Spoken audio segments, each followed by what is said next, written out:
and the Roman Pontiff, Pope Pius VI, April 13, 1791. For no one can be in the Church of Christ without being in unity with its visible head and founded on the See of Peter. Pope Leo XIII, Satis Cognitum, number 13, June 29, 1896.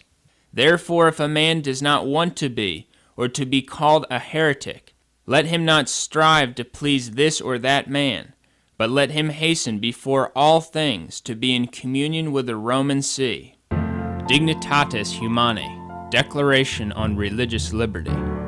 Vatican II's Declaration on Religious Liberty was without question the most notorious of all the documents of Vatican II. This is because its teaching on religious liberty was so heretical, so contrary to the teaching of the Catholic magisterium, that even the most liberal heretics had trouble rationalizing it. Dignitatis Humanae number 2.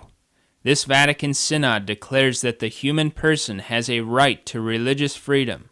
Such freedom consists in this, that all should have such immunity from coercion by individuals or by groups or by any human power, that no one should be forced to act against his conscience in religious matters, nor prevented from acting according to his conscience, whether in private or in public, within due limits. It is a dogma of the Catholic Church that states have a right, indeed a duty, to prevent false religions from publicly propagating and practicing their false faiths. States must do this to protect the common good, the good of souls, which is harmed by the public dissemination of evil. This is why the Catholic Church has always taught that Catholicism should be the only religion of the state, and that the state should exclude and forbid the public profession and propagation of any other.